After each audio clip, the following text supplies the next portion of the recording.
The reports came from so many sources that I think they might be. Yeah, yeah. And they were legitimate anyway. Yeah, that's Good morning, everyone. morning. I am Ron Ford, and it is Friday, November 18th, 2022, of the hour at 10 a.m., and we are ready to start our Kane County Jobs Committee. Clerk, will you please call the roll for roll call? Iqbal, Kopi, Lewis. Lewis here. Molina, Molina present. Wallace, Ford, Ford present. Davist, Pirog, Shepro. We do not have quorum. All right. All right, we're gonna move on. So therefore, we're not gonna be able to approve the minutes of October 14th. We're gonna move right into our Office of Community Reinvestment, our Workforce Development Division. I believe. Good morning, Chairman Ford. This Thank is you. Scott Berger. Morning, Scott. Good morning, sir, and good morning, committee members. I'm joined today by my colleague, Maria Gonzalez, our finance manager. If you turn to page 3 of your agenda packet, you'll see a memorandum from Maria, followed by 3 reports regarding our Workforce Innovation and Opportunity Act funding. That's the adult dislocated worker and youth funding that we receive as a formula allocation. There's 2 reports because we currently have, as of the end of September, 2 awards we're working with, followed by a trade budget report. So at this time, Maria, if you would like to walk the committee through those reports, calling attention to our benchmark achievement, I would be very appreciative. Great. Thank you so much, Scott. Good morning, everyone. As Scott mentioned, we do have 2 sets of WIOA reports presented for you today. And that is because our expenditure plan shows that we will fully expend down our carry-in grant, which is the WIOA 21. We have until June 30th of 2023 to spend down the remaining accruals and obligations that we have accounted for in this grant. Our direct training benchmark, which is one of the requirements for our funding, is supposed to be at a minimum of 50%.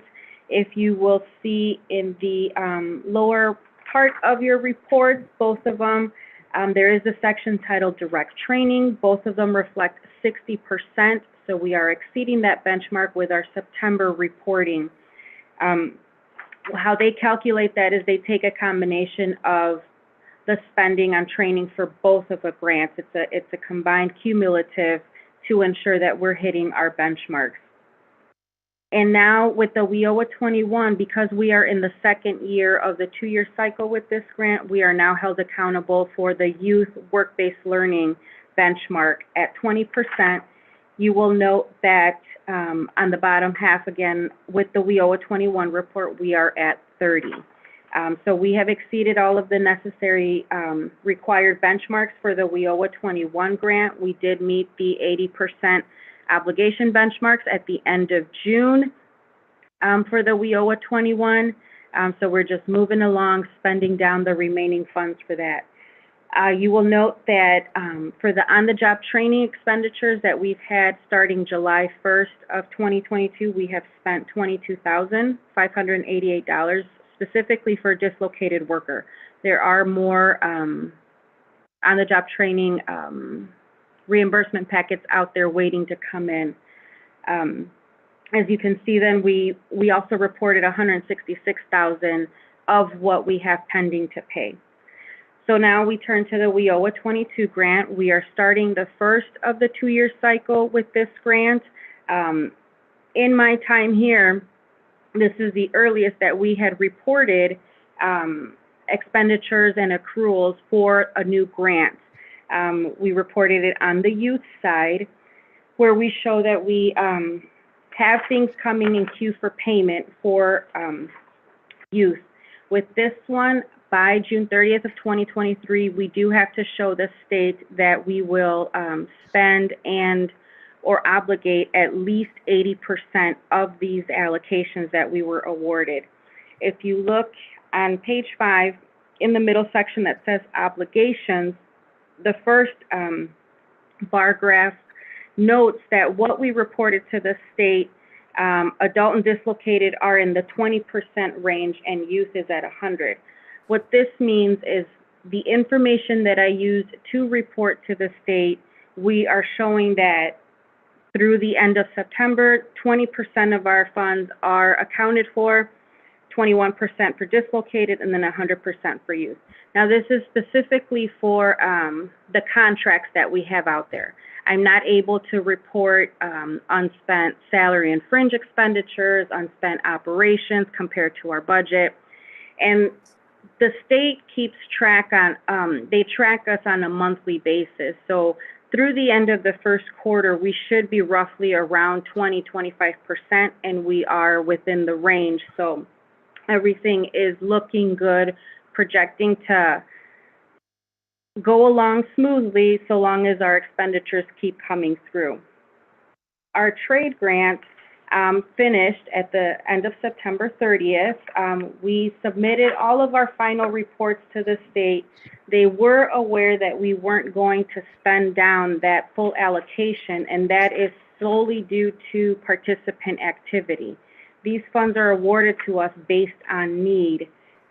So they were aware that we weren't fully spending those funds. However, there are still maybe about 7 or 8 participants that are still enrolled in the trade program and are needing funds to continue their training. Program and I are in the works. We've submitted an application for a new trade grant, and we're waiting for the final approval to get those funds. Lastly, we did have our fiscal monitoring with the state a couple months back. We had our exit conference last week, and I'm pleased to report that they did not find any fiscal findings. And, you know, I attribute that to the great quality of work that my team does here on a day-to-day basis. And that's all, if there are any questions. Do we have any questions? Sounds like a great report. All right. Moving on. There will be no comments by the chair this time. Go ahead. Can I add, this is Alan. Can I ask this question? Is it just hard to reach the people who need the trades programs? Is it, I assume we reach out to high schools, but is it hard to find pockets of people who could use these programs? And so that's why it's hard to get people enrolled in them? This is Scott Berger. I think I can answer that question. Thank you, Scott. By reminding everybody that the trade program, which incidentally has not been renewed by Congress, so you will very soon you will stop seeing a report regarding the trade program. The trade program is designed to provide heightened levels of training, higher scholarship amounts, higher supportive service amounts, specifically to an audience of individuals that have been laid off through a trade-related decision. So it's not just any laid off individual that can access the trade program. It's individuals that were laid off as part of a layoff event that the state of Illinois has determined is related to a trade-related decision, jobs being offshored, that kind of thing. Once the state makes that decision that a layoff event is trade eligible, we reach out to a finite list of laid off individuals. I call this the by invitation only program because this is not open to anybody. This is only open to those individuals that have lost their job related to a trade activity. Those individuals are invited to enroll in the program and benefit from it. Those that do very much do benefit from the program, but a lot of individuals that are laid off, especially lately in the last couple of years, we're seeing either they're finding employment on their own and therefore not in need of assistance, or they're simply taking themselves out of the workforce. and perhaps considering a retirement, taking care of grandchildren. I'm referring, of course, to the great retirement that we've all heard about in the last year or so. So this is not a program that we promote to the general public because they're not eligible for this program. We can only recruit individuals from trade-related layoff events. So when we return funds to the state, it's not for lack of trying to get people enrolled, it's for lack of interest among that population. Gotcha. That's very different. Thank you, Scott. Absolutely. Any other questions or comments? There's a lot of things that we get restricted by the state that don't fully get. I forget that I hear all this beforehand. So And any other again, questions or just, comments?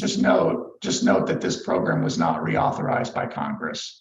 So once we complete the program, I think we've got a little bit more funding to go. You won't see trade reports in your packet any longer. All Those right. individuals that are eligible for trade today will basically be invited to join our WIOA program.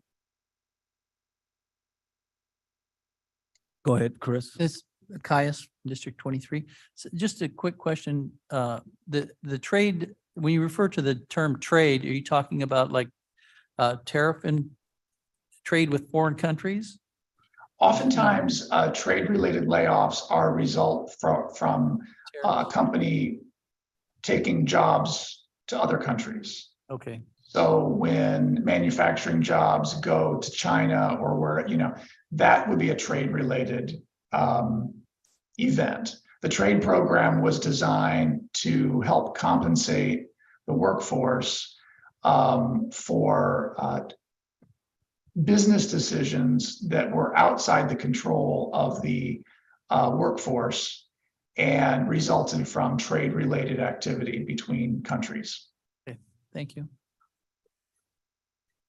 Any other questions or comments for Scott or Maria? All right, seeing none, we won't have any comments. I don't have any comments right now. So we're gonna move right into our priorities. We have a proclamation this morning. Good morning. Yeah, I just put together a proclamation. As you know, after Thanksgiving is Black Friday, which is when all the great sales happen and everyone just looks forward to buying all the things they want for Christmas. But as has become a tradition recently, Saturday is Small Business Saturday, which is where we celebrate and prioritize and hope people to encourage them to shop at small businesses, which I usually do the definition of 50 or less employees. But they're the biggest employer of people in the country. About 46% of people who work in this country work for a small business, but 99.7% of the firms in this country that have employees are small businesses. So I would like to just put this out there to make sure that we recognize Saturday and that we encourage all of our residents to go shopping specifically at the local businesses in our communities. Can you do those numbers? So again? 99.7% of the firms in this country, so businesses with employees, are small businesses, are defined as small business. 99.7. Yep, yep, That's a very large number. right. But they employ about 47% of the people in the country. So it's easy to get a little confused. But yeah, I still learning the new system. But one of the things I wanted to highlight too is, in Kane County, we have two small business development centers that support our small businesses year round. So we have a climate that fosters and incubates small businesses. So we just want to continue to recognize them and then make sure that people remember to focus a little bit more on them as the holiday shopping comes around. So, I was asked what happened to the goose, which was the blue goose up in St. Charles. I'm assuming, I don't have enough time for that, but basically it was a good local small grocer in St. Charles that closed recently, and it just needs more local support. And there's a lot of factors to it, but it's just local support keeps local small businesses going. So that's why so with that, I leave a proclamation. all right, thank you. All right, moving on. Unless you have any other questions. None online. All right, so moving on, we go to our presentation today. for our workforce housing, I'm gonna let Chris or Mark do our introduction. Yep, yeah, I would like to introduce, I'm sorry, Crystal, if you'd like to step up to the microphone. Yep. So we actually have a team of people here today to talk about workforce housing. As you know, we've had our workforce housing summit in August, and it's a topic that's become very relevant to Kane County in their last recent months. So I worked with Ron to bring in a team of people who are working for workforce housing. So Crystal, if you'd like to go ahead. Thank you so much. I want to make sure everybody can hear me okay. Yes. My name is Crystal Rollins, and I support the Housing for All team in business development and marketing strategy. Thank you for inviting us to speak at your committee. If you don't mind, I'm going to jump right in. I'm going to talk a little bit about our organization, and then I'm going to introduce you to each of our managing partners. Shelley, one of our partners, is going to come up and tell you about affordable housing. We also have Therese from our architectural firm to cover the different examples of affordable housing. And then we also have John from Bracket Partners, and he's going to talk about the different funding options for affordable housing. Housing for All is a property developer. The team has over 80 collective years of experience in improving community and addressing community needs. They also have experience in leveraging complex funding sources. The team also has experience in leasing and property management, as well as designing and constructing developments. Housing for All is focused on creating and preserving high quality properties in amenity-rich communities close to jobs and in first-rate school districts. The firm focuses on easing the rent burden on workers, and the team has over 30 years of experience in affordable housing. Typical projects include ground-up development, acquisition and rehabilitation of existing apartment communities, as well as adaptive reuse of historical mixed-use buildings. Our firm has 3 managing partners: Shelley, John Cordigan, and Michael Polakidis. Shelley, in addition to being one of the managing partners for Housing for All, is also the executive director of Visionary Ventures. They are a non-for-profit organization that focuses on advocating and promoting, providing closing assistance to underserved communities as well as Native Americans. She also works with community leaders to support affordable housing. She spent over 20 years working for IDA in their asset management division, overseeing their multifamily portfolio. So she was part of a team that has awarded over $900 million in affordable housing tax credits and $50 million, I'm sorry, $900 million in low-income housing tax credit and $50 million in affordable housing tax credits. She's also a Native American tribe member and one of very few Native American female developers in the area. And Shelley will come up and give you an overview on affordable housing and tell you a little bit more about herself. Another partner that we have is John Cordigan. He is a principal at Cordigan and Clark. Cordigan and Clark has over 100 professionals across architectural, engineering, planning, interiors, and construction. His firm has done over 5,000 projects to date. And Crane Chicago Business has ranked Cordigan and Clark among the 20 largest architectural firms in Chicago. And our final partner is Michael. Michael leads JTE Real Estate Services. So he has several residential and commercial properties that he has acquired, developed, and managed.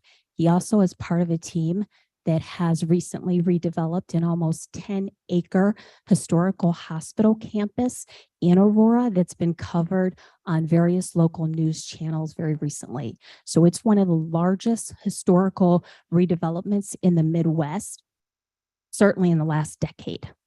And then for strategic partners, The firm works closely with Cordigan and Clark under John for architectural and works closely with John Hoffman under Brackett Partners.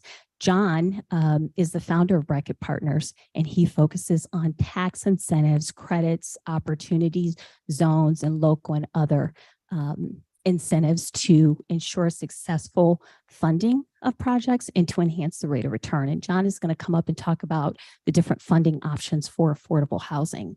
I'm going to turn it over to Shelley now to give you an overview of affordable housing and tell to you a little bit more about herself. Thank you. Thank you, Crystal. I'll bring this down a little.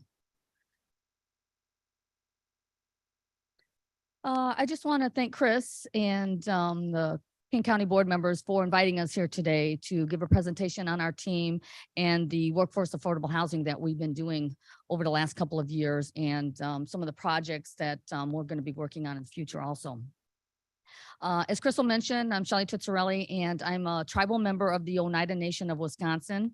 My reservation's up near Green Bay, and yes, they're all big Packer fans.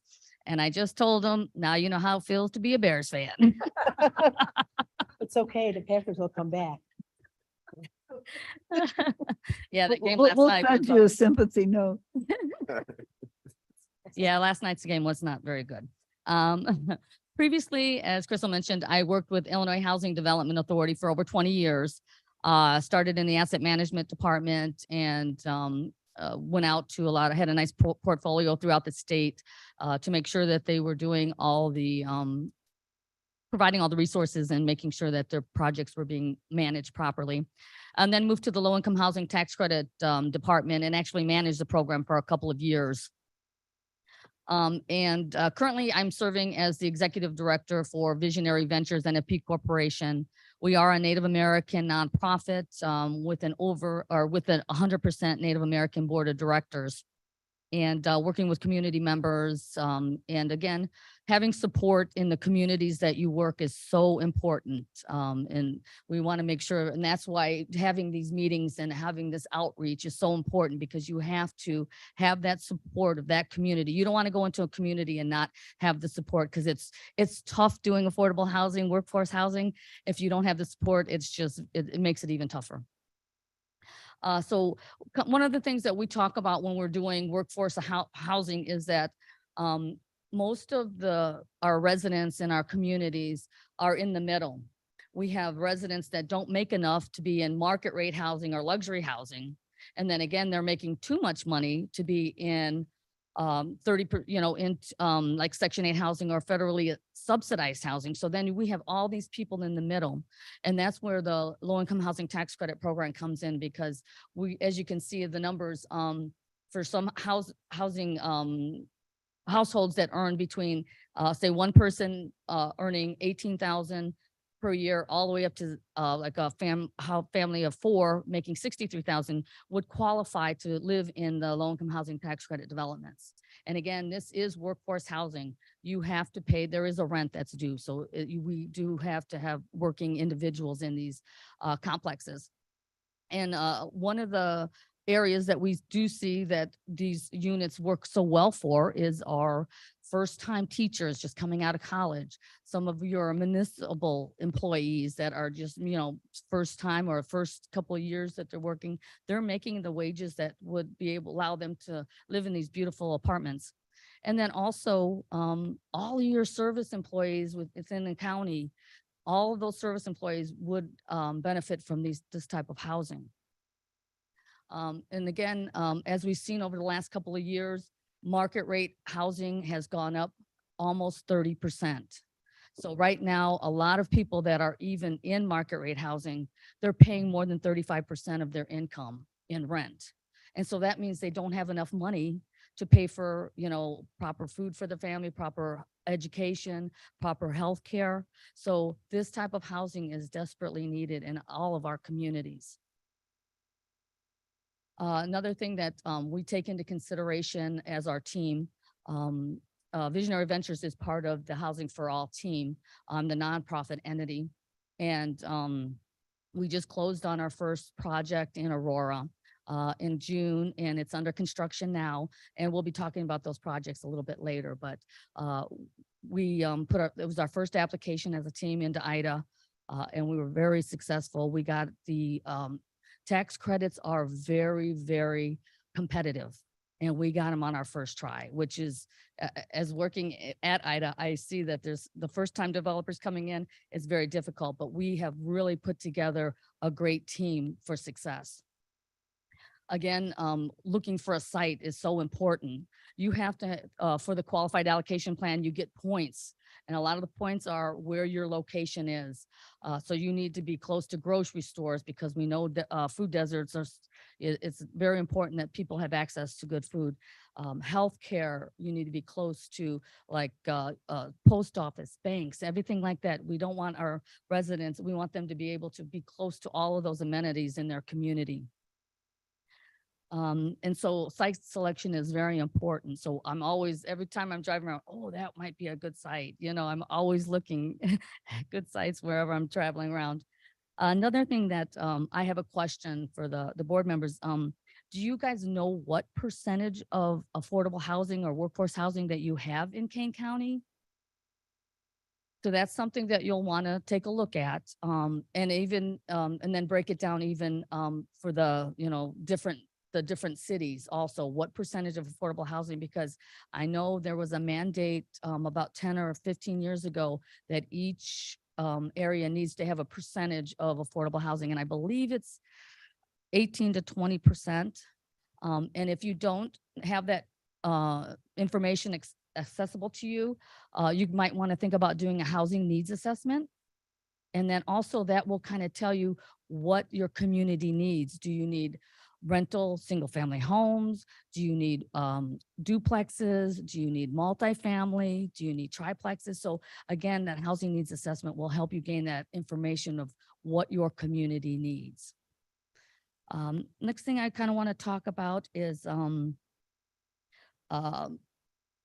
the different types of housing that there is. So I'm going to let Therese come up from Corrigan and Clark and trying to kind of go over the different types of housing that can be available. And well, the last thing I want to talk about is property management. I was in asset management at IDA, and one of the things, and in the tax credit program also, it is crucial to have good property management because IDA is going to be out looking at the files, and IDA will require a property management company that has low income housing tax credit experience. And also whoever your tax credit syndicator, whoever's purchasing those credits, they're going to be coming out to your developments and they're going to require a property management company that has the experience. So currently we're working with leasing and management, property management company, and the regional manager, Deb Starkovich, I worked with her at IDA. And so they manage properties in Chicago and in the suburbs. So we are very confident, and they're going to be the ones working on our Aurora project. So now I want to bring up Therese to talk about the different types of housing. Are you taking questions now? Okay. I'll write it down.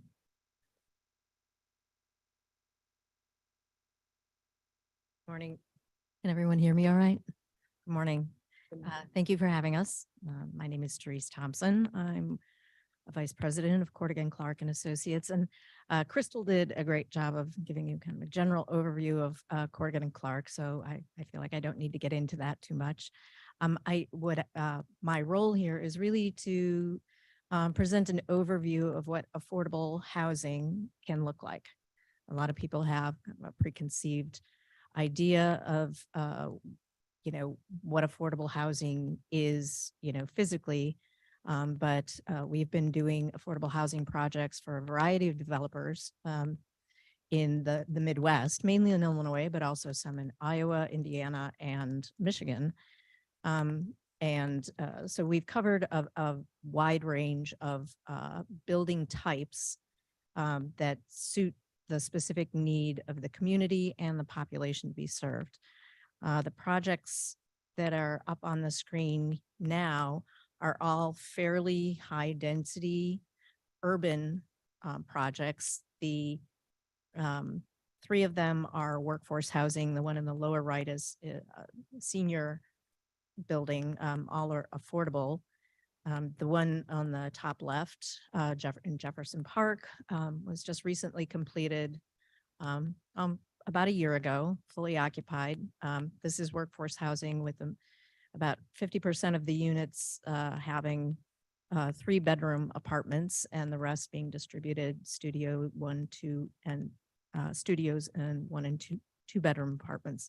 This project is actually a mixed income. There are 15 market rate units in the building along with the 60 affordable units. The project below that was specifically targeting veterans and people with mobility challenges. And the top right is the project that Shelley is currently working on with another architect, sadly, in the city of Chicago, targeting the local Native American population.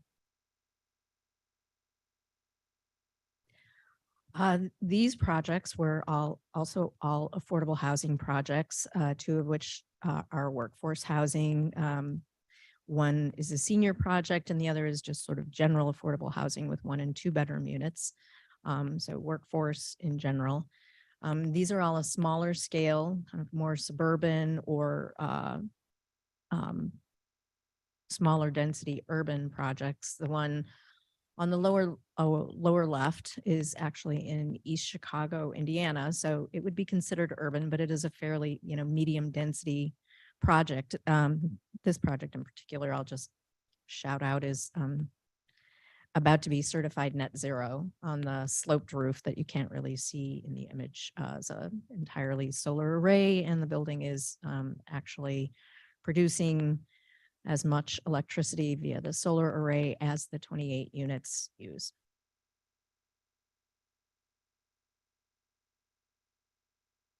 Now we get into lower density housing. These are all site specific, and population specific. The project in the upper left, Larkin Place, some of you may be familiar with this. This was a historic adaptive reuse, or the new buildings were part of a site that was the historic adaptive reuse of the Larkin Center in Elgin. The buildings in the image here are of the new 2 and 4 unit buildings. That project included, in addition to the adaptive reuse of the historic buildings, it included the construction of 12 new small scale residential buildings that were designed to look like single family homes and townhomes. Of the historic vintage that the historic Larkin building was constructed in. We worked very closely with the city of Elgin, as we do with every municipality, on the design of these buildings to make sure that they satisfied the historic preservationist with the city, as well as the requirements of the State Historic Preservation Office and the National Park Service, which administers historic tax credits. This project had historic tax credits as well as low-income housing tax credits, and was specifically workforce. The new buildings were specifically targeted families and were for workforce housing, as were the other projects in this. The Greenleaf Manor in Glenview was a very similar townhouse project with 3 and 4 bedroom townhouse, affordable townhouse rentals. And then there is adaptive reuse. We've done a number of these projects. The one in the top left, Fox Valley Apartments, is the one that Shelley and Crystal have both referenced in their remarks. This is our first project as a team. It is the adaptive reuse of 2 historic school buildings in Aurora and the construction of 1 new building on the same site as the historic Lincoln School, which is the image in the top left corner.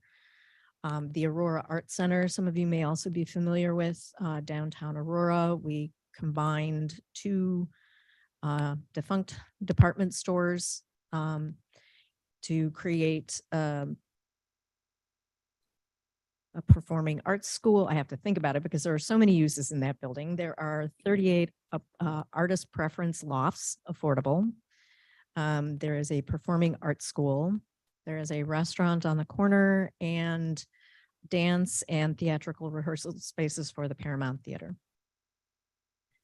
The building in the lower right, again, you might recognize that is the historic Larkin Center, one of the 2 historic buildings on the site where we did the 12 new small scale buildings. And 15th Street Apartments, workforce housing in Dubuque, Iowa, the conversion of a former Catholic school into 36 affordable workforce units. So this was really just to give you a sense of what the range of possibilities are for affordable housing. It can be and look like almost anything. It really is dependent on what the needs of the community are, what the site constraints are, what you all are looking for, and what the population, the target population requires. So thank you all for the opportunity to talk about it. John Hoffman will speak next. Thanks, Reese. Can you hear me? Oh, hello. Can you hear me okay? Okay. Okay, here we go. Well, good morning again, everyone. My name is John Hoffman. I run the firm Brackett Partners. We are a boutique finance and consulting firm that focuses on working with real estate developers, real estate investors, and operating businesses to help them finance projects with a wide variety of tax incentives to help them finance the project and or increase the rate of return. And I wanted to speak a little bit today about financing these projects. I like to, excuse me, I've been in this business for about 20 years. It's kind of hard to believe. And I've done a lot of new construction projects. I've done a lot of rehabs with historic tax credits and other projects. And what has happened, especially over the last 5 to 10 years, is that housing projects look a lot better. They look just like market rate projects. Some of them I think look better. However, those projects have gotten very expensive. And in the real estate market today, generally what you have, at least on the multifamily side, is you have newer luxury Class A properties that get built without subsidies generally. And then you have affordable housing projects like this that get built, and they require many subsidies in order to make work. Generally, the cost to build those projects all in is about the same on a per unit or per square foot basis, but the rents that an affordable housing project would have are much less. So consequently, the amount of mortgage that you could have on the property is a lot smaller. It used to be 15, 20 years ago that you could do an affordable housing project where you would have a permanent mortgage and you would have a 9% low-income housing tax credit. And that would, in many situations, be enough to make a project work, especially if you were targeting residents that were at 60% of the area median income. That is not the case anymore. Every project that I'm involved with, that Shelley's involved with, and a lot of my other clients that I work with across the country, you have to have a variety of other funds that come in to make these projects work. And it can get very complicated as expected. Therese had some really great images up there of the various projects that we've worked on over the years, whether they're affordable or not. And they often require various layers of financing. And some of that financing is temporary financing, where there are construction and bridge loans. Some of it is permanent financing, where there's a permanent mortgage. There's either 9% or 4% low-income housing tax credits. And then there's a variety of other incentives, whether they're grants, tax credits, or forgivable loans that are part of these capital stacks for these projects. And these other sources can come from the federal government, they can come from the state, they can come from the county, city, or other nonprofit entities to make these projects work. On this particular slide, I've highlighted some of the main ones that we've seen on projects recently. And this is not unique to Kane County or the greater Chicago area or Illinois even. These types of programs are often used in various developments across the country. So you need a fairly large construction loan. Most of the projects can support a relatively small permanent mortgage. The 9% or the 4% low income housing tax credit is the main source that helps finance those. And those tax credits are, they're not technically bought, but they're technically invested in and allocated to a wide variety of large financial institutions. So think about the big banks and other syndicators that invest in these projects. Typically, the construction loans, and the permanent mortgages are a variety of banks, some large, some small, some in between. For many projects, we'll use historic rehabilitation tax credits. And fortunately, in Illinois, particularly in Elgin and in Aurora, you have the River's Edge tax credit, which is incredibly valuable. I've worked on many projects, some market rate, some affordable. Way back in, I think it was 15 or 16, I worked on the Elgin Tower project, which is actually a market rate deal, but that was one of the first River's Edge projects that got done in Illinois. There is also a competitive state historic tax credit for projects that do not qualify in the Illinois River's Edge. Those can be very helpful. There's home funds. There's community development block grant funds that are available. Another one that's here is listed as ARPA. And ARPA funds, for those of you that may not be familiar, are dollars that came from the federal government as part of COVID stimulus. And they were dispersed to states and then dispersed to county and cities that will help fill the gap as well. In fact, I think just about every affordable housing project that's closed or is closing on the financing in the last 12 to 18 months is using some type of ARPA funds. Tax increment financing is another popular tool. Depending on the project of what the site would be, whether it's an adaptive reuse or if it's new construction, because these are affordable housing, they're generally not worth as much, and consequently they would not generate as much property taxes as a market rate project would, but they still are often would have a higher market value and consequently a higher assessed value than if the property was vacant land or some other use prior to being built as workforce housing.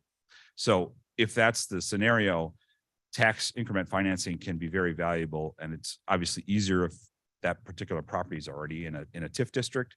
But I've worked on a variety of deals where, the affordable housing can be the catalyst to start a TIF district for a particular project. There are other grants and forgivable loans that often come into play, particularly if there are nonprofit entities that are involved. And even more so, I know that this committee here is focused on jobs. There's a variety of projects that get done every year that says, hey, we want to try to tailor this particular project for X, Y, and Z. And because of that, there is grants or there's other financing mechanisms that might be provided to the project to help fill the gap to make sure that everything works.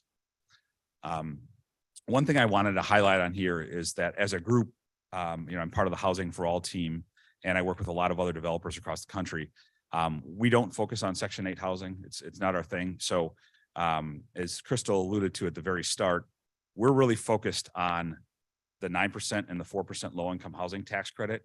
And most of the rents on those projects are for 50 and 60% of area median income residents. We will have some units in there that are for 30% area median income, which are lower income. And the primary reason we do that, one is to serve that market, but it's also because these 9% credits are incredibly competitive and you need to do certain things and pull certain levers so that you score enough points. One of those things is to provide a certain amount of rents at 30% of AMI. One other thing I want to mention here too is that depending on the project, you either choose you're going to do senior housing or you're going to do non-senior housing, which generally means family housing. And for the family housing, the unit mix that would be in these projects will be different depending on where the project is located. So if you're focusing on a project like we did in Aurora with the Fox Valley Apartments, we put a lot of 3-bedroom units in there, some 2-bedrooms ones and studios as well. But it might make sense in certain projects or certain markets to not have quite as many 3-bedrooms. It could make more sense to do studios, 1s, 2s, and only a couple 3s. And there's a lot of different things that you can do to make that work. It certainly impacts the financing, but I think it's important for people to know that you can move different levers here and still score pretty well and eventually be awarded the tax credits. But Shelley and Therese both highlighted that how you structure the project, structure the capital stack is really important, but the location of where the particular development is absolutely critical. So one of the things that I think has been very successful for the developers that I've worked with over the years is you go into a community and you say, look, we're committed to providing affordable housing. We know something about your market here, the needs and so forth, but we really need your support as a community, whether it's a village or a city or town or whatever it might be. And here are the general things that we look for that tend to be really good affordable housing sites. But we would like, your input. What sites have you identified as a community, whether it's Elgin or Aurora or Geneva or wherever, to say, hey, these are a couple sites that we think could be pretty good. We can score these sites quickly and see if they could make sense. We can see if there's any other financing mechanisms that could be beneficial, depending on where those sites are located. But I will say one of the most popular ways is that a mayor or a village president will say, hey, look, this particular site here has been a problematic property. It's had vandalism, it's been underutilized. It could be a million different things. Do you think you could put an affordable housing project on this site? Or could you do affordable housing and market rate on this site?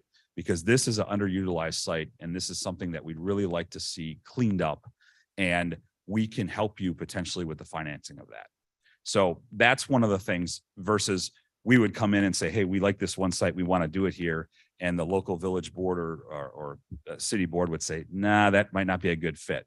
That's kind of starting off on the wrong foot. So we generally go of the approach of meeting with the community and saying, this is what we'd like to build.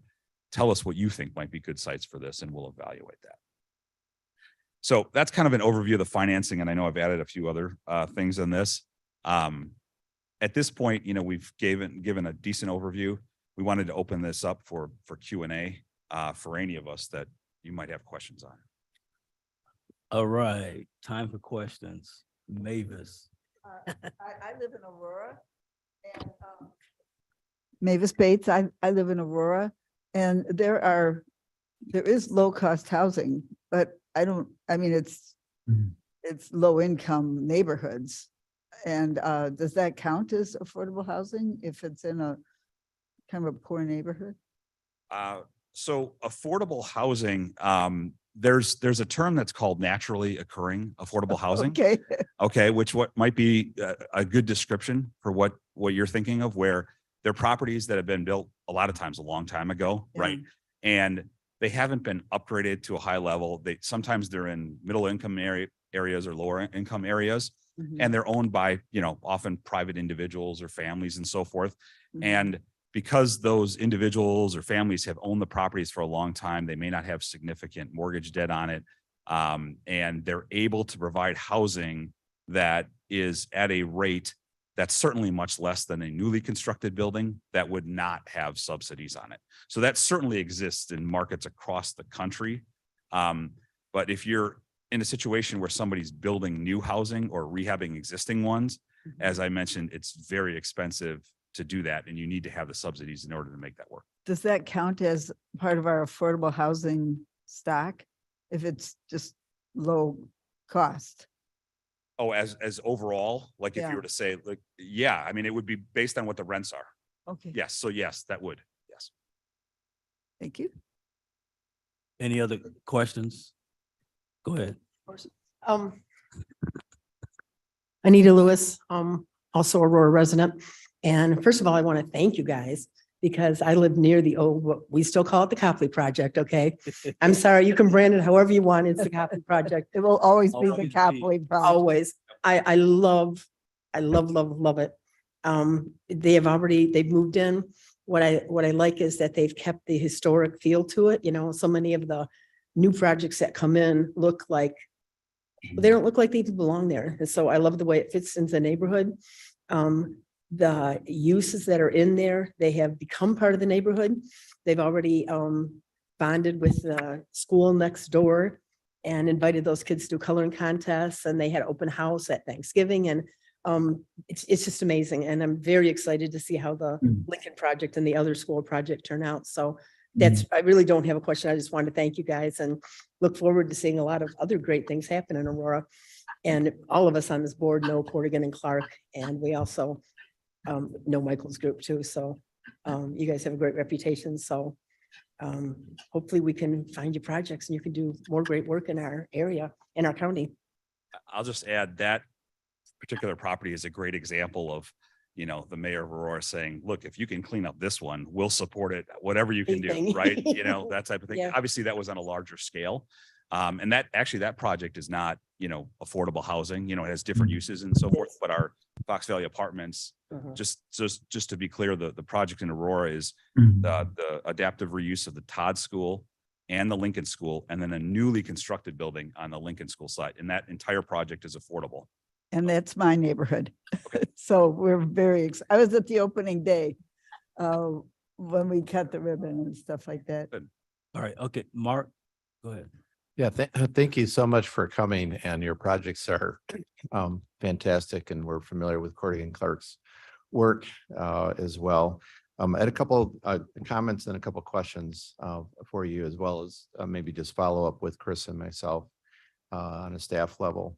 But one on your list of resources, Kane County specific, one, KDOT does have a discount program for the Kane County Transportation Impact Fee that gives discounts for based on location, access to public transportation. And then I think they specifically do along the Kirk Road corridor, which is kind of our manufacturing corridor for better, description, so that you're aware of those. Also, you mentioned the Copley Hospital project. We're very pleased that that's one of our CPACE projects. Yeah. As well. So we're trying to get the word out on that, that's another mechanism in that stack as well.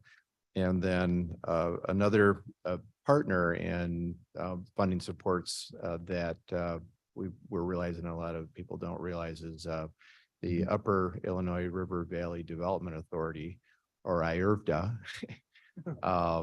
But they do different types of bonding and other financing mechanisms. But the thing that is a bit of a game changer for the construction end is their ability to extend their enterprise zone to anywhere in their area. In fact, one of my staff updates, I'll do it first when you're done, is we've added that to our mapping layer so that you can see where the enterprise projects are and how they've used the roadway system to connect those.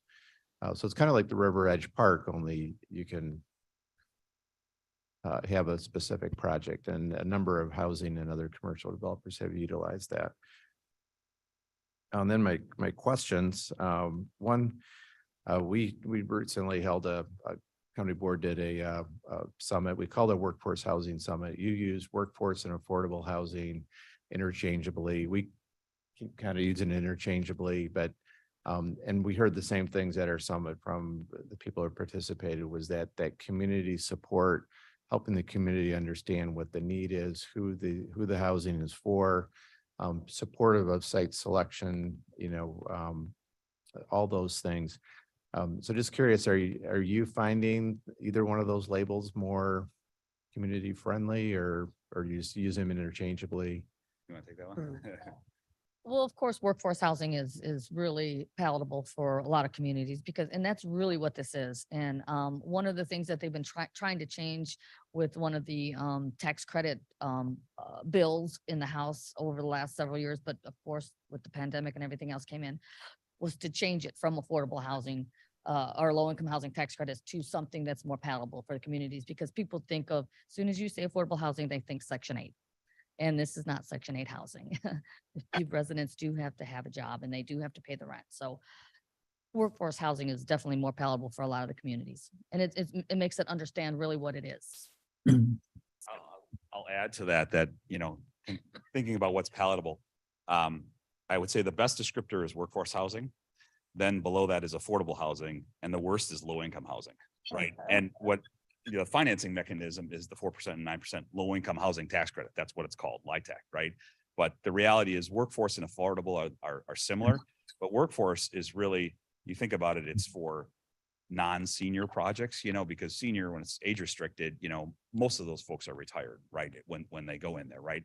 So what we're focused on are, studio 1, 2s, and 3 bedrooms for people that are working, families, individuals, single parents, stuff like that. Great. And then lastly, and maybe this is a follow-up we could do with you outside of the meeting. You mentioned that most of the projects in the last 12 to 18 months that you're aware of have been built using ARPA funds to help fill the gaps. We'd be very interested in, and we're kind of researching, but what your experience is, what you're seeing, how counties in particular may be using ARPA funds to help fill that gap. So we appreciate that follow-up.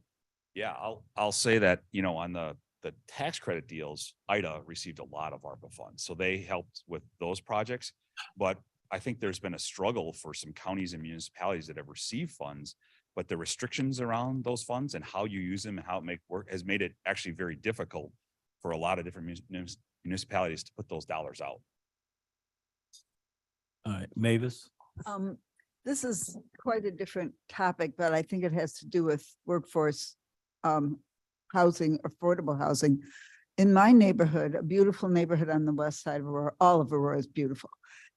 Mine's a little bit, mine is mine. But we have a beautiful river. all of Aurora is beautiful. Yeah. And the houses in my neighborhood are being snapped up by corporations. Maybe hedge funds, I'm not sure what the right word for it is, but they're not being purchased by families. They're not even being purchased by next door neighbor landlords.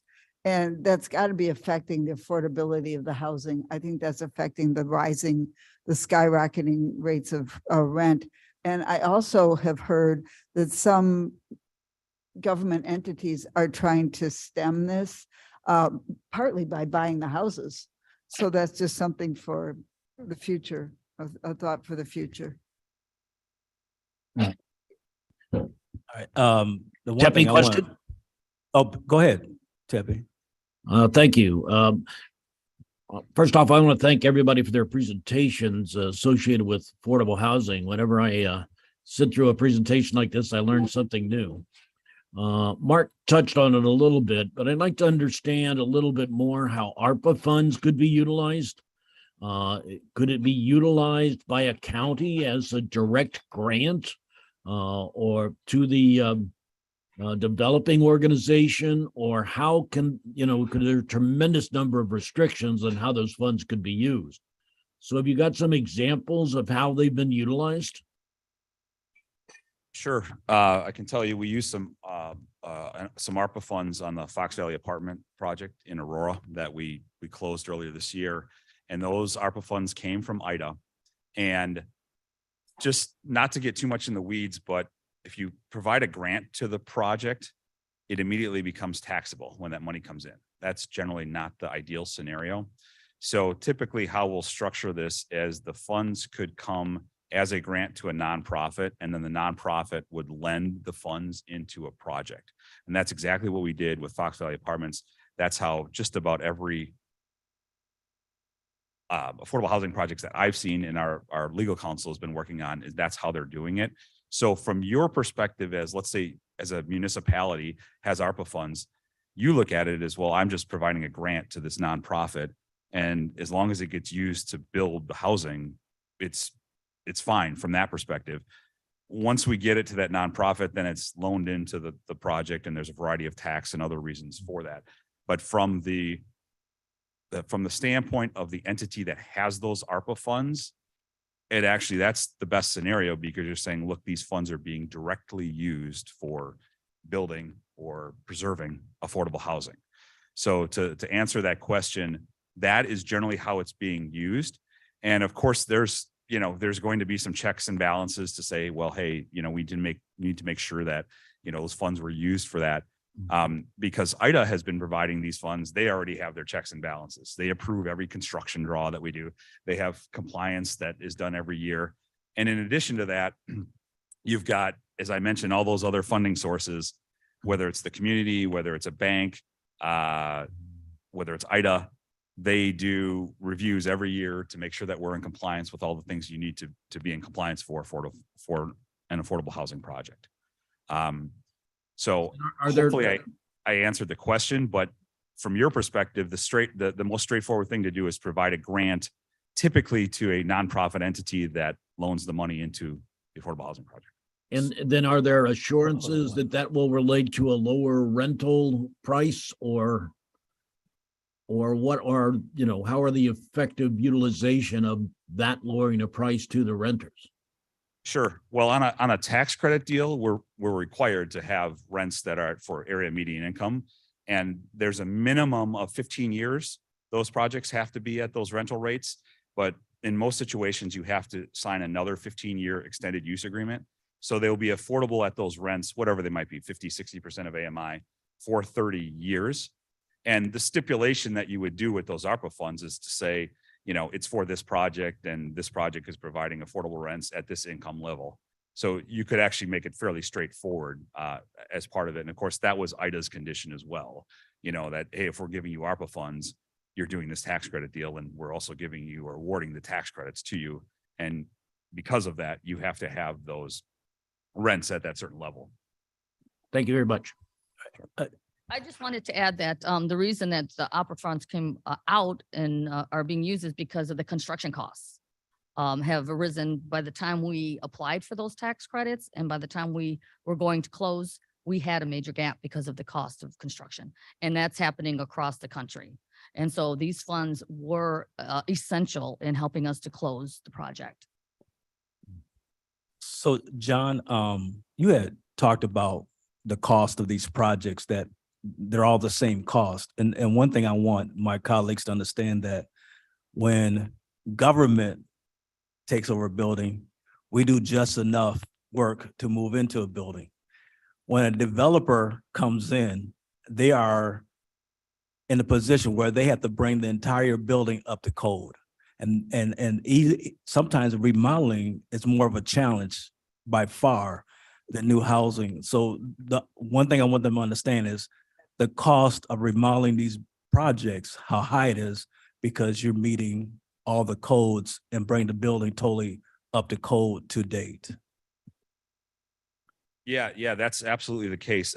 And whether it's new construction or if it's a, adaptive reuse type project, IDA has a lot of requirements because, technically it's government funds, right? So there's a lot of requirements, and some of those other incentives that I mentioned, like CDBG funds, home funds, and so forth, they might have additional requirements, and not just purely from a construction cost standpoint, but also from all the soft costs that come into projects. Like, we have to hire this consultant for that, or we have to have this party because it has to be certified for this and so forth. All those things add up. The legal fees, the accounting fees, all the compliance fees. There's so many more costs that often are required as part of an affordable housing project that may not necessarily be required as part of a market rate project in order to get those various sources that are put in. So, and from an acquisition rehab, half of the work that my firm does, we have projects that use historic rehab credits. Teresa's firm, Cordigan, they do a lot of historic rehab projects. And every time we look at one of those projects, we try to determine, is it worth going the route for doing the rehab on this? It's probably going to cost more. Will the tax credits offset that such that it's better to do this rather than just find a different site and build a new building? So that's something that's always looked at. And we do the same thing on the affordable housing side as well. Is it a good fit? Not every building can be renovated into housing. So it just really depends. All right, go ahead. So the meeting before this one was our Energy and Environmental Committee. And we talked a lot about how do we make sure that as projects come in and developments come in, we make sure that we're making sure that we take advantage of any either solar opportunities or even, the right kind of light bulbs. So many things go into that. And I just wanted to know, if what you guys take into account when you do that. Thank you for asking that question. I should have touched on it a bit more when I was talking about the projects, the different project types we've done. So one of the conditions that's baked into scoring a project well enough to be awarded low-income housing tax credits is the need to achieve a green certification. And IDA has a range of choices that are possible. So I mentioned just the one project in East Chicago, Indiana that is tracking to be certified net zero, but every single one of those projects has achieved either LEED certification, National Green Building Council, NGBS certification, or Enterprise Green Communities certification.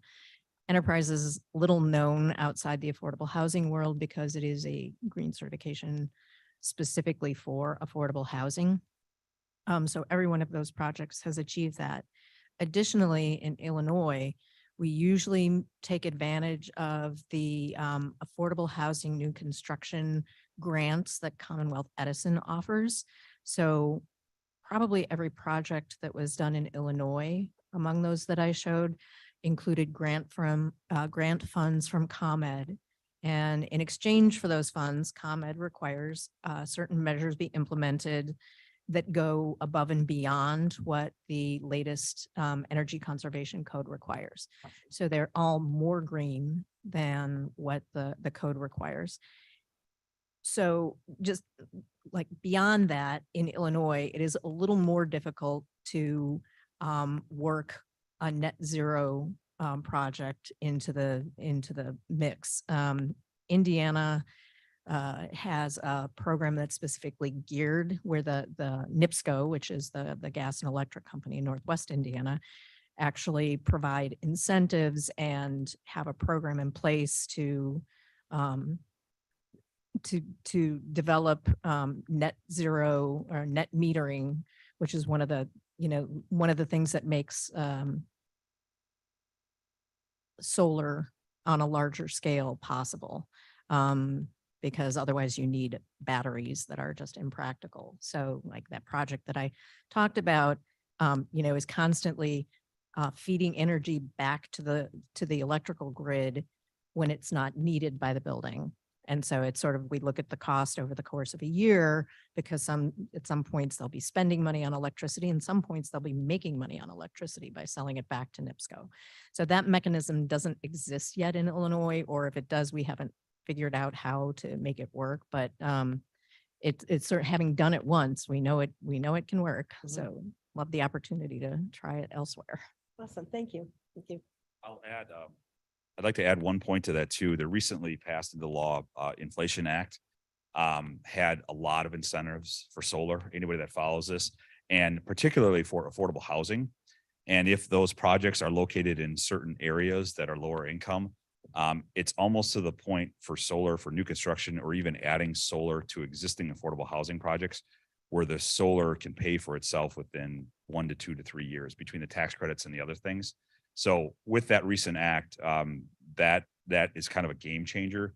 One of my clients on the East Coast, they have a lot of different affordable housing projects, and they are going through systematically and figuring out which projects they can add solar to and kind of run the numbers to see how can we work. It's not going to work for every project, but it's certainly going to be much more commonplace than we've seen in the past. Good. All right. We'll come back and speak to that committee. Any other questions for our guests? I personally like to thank you for this presentation. This is really an eye opener. And I hopefully somehow the rest of our colleagues, we get a chance to hear this presentation at some form or fashion to get an understanding as we talk more about workforce housing, what it takes to accomplish that effort. So just want to thank you. And I don't think this will be the last time you see us. This is on YouTube too, so Yes. it's very exciting. So those people who couldn't attend today will be able to catch this. Hopefully So we'll good take time information. out to do that. A good same resource thing. for. Well, we information. also Thank you. want to thank you guys for the opportunity to present. And then also as a follow-up, we'll be in communication. And if there's a specific site or area that you guys are looking at, just let us know. We can really start taking a look. Thank you. All right, Thank thank you. you. Thank you. you. Putting a lot of work on our staff. Mhm. All right, really want to thank, I really enjoyed that. So moving on, we have our update on our economic development initiative. Mark, Great, thank you. I have a number of updates for you today. First, we'll put up the IRBDA map that I was just referring to. This, I really want to thank Warren Ribley with IRVDA and then our GIS team and IT department. So this is on our county website. There's a list of maps that are available to folks that we point to a lot of times. But now we have about in the middle of the pack, it says Kane County IRVDA. And if you'll click on that link, that'll take you to the GIS map, which shows. I the- looked at this last night. This was pretty cool. So this is the entire area of the IRVDA, which Kane County is in the area. And then we learned that they had these scattered site enterprise zones, which the main benefit is that they don't have to pay sales tax on the construction material. So that helps that construction cost gap. And we figured out that the way they get there by expanding their enterprise zone is by using the road right away. So we had them map it. So if you zoom in on Kane County's portion, these are all state and county and local road systems that connect the project site. So if you zoom in, say, on one that says, where it says Mill Creek Golf Club. Yeah, zoom in on there. That's for a Shodine project that they used the enterprise zone for 2 buildings that are in construction currently. Just as an example, and then I think if you hover on those, it gives a little bit more detail on those, or you could maybe click on it. Yeah, it gives you more information on what that project actually is as approved by IRVDA. So anyway, we wanted to do this to demonstrate visually how the IRVDA's enterprise zone works and how it's connected when somebody does apply for a site. So these happen to be mixed use and housing. I think one of the projects is a car wash development in Aurora. So there's quite a variety used for any commercial or multifamily project. And with that, I'll just thank our IT team for getting it up. All right. Any questions? I just want to say GIS has come a long way. People don't understand the value of GIS and how it helps with mapping and identifying.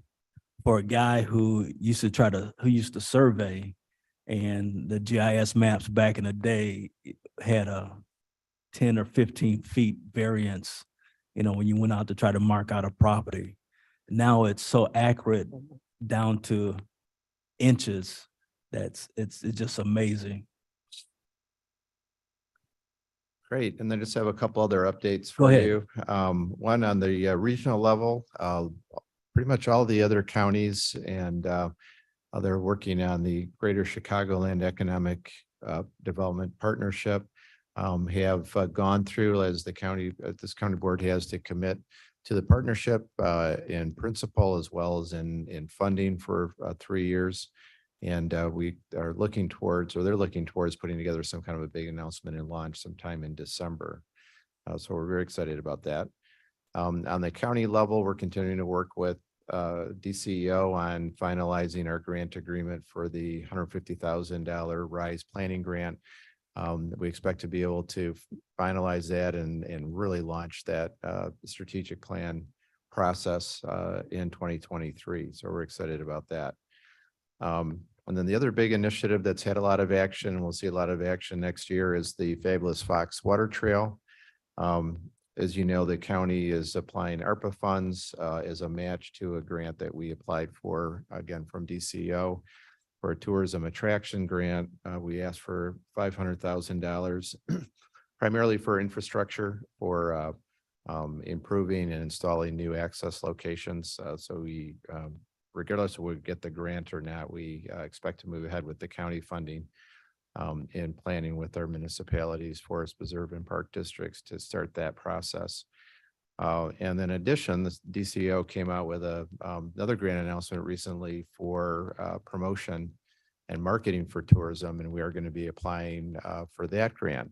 We had used some of our economic development fund money this year to retain a marketing firm to come up with a strategic plan. We just finished that process, and literally the week after that, the grant announcement came out for a promotion grant. So we're going to be applying for funds in order to apply for money to actually implement the strategies for marketing.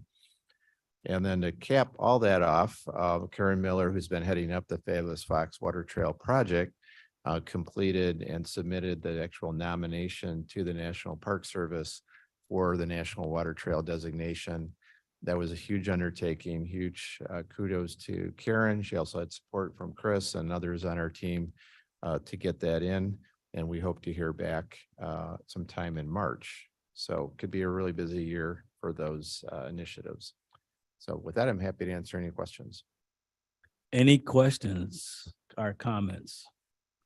I'm just glad to see we're really moving forward with our initiative for economic development. It's gonna play a big part of our being able to do more things in the county. And to me, we have to plan for our future. And this is a great big part of it. All right, with nothing else in mind, I don't think we have any other new business. No public comments. I don't think without a quorum, we can do the reports on file. Yep. So we're at the part of, we don't need no executive session, so we're looking to adjourn our meeting. Can we adjourn without a quorum? Oh, yeah, we can adjourn. There's no. I Well, thought maybe we had to stay forever. we can Motion adjourn. to adjourn. Yeah, thank you. Everybody just leaves, I think. Yeah, so we just won't vote on it. With all the extra information. We are to adjourn into our next meeting, which will be identified. So thank you. Thank you. Thank you.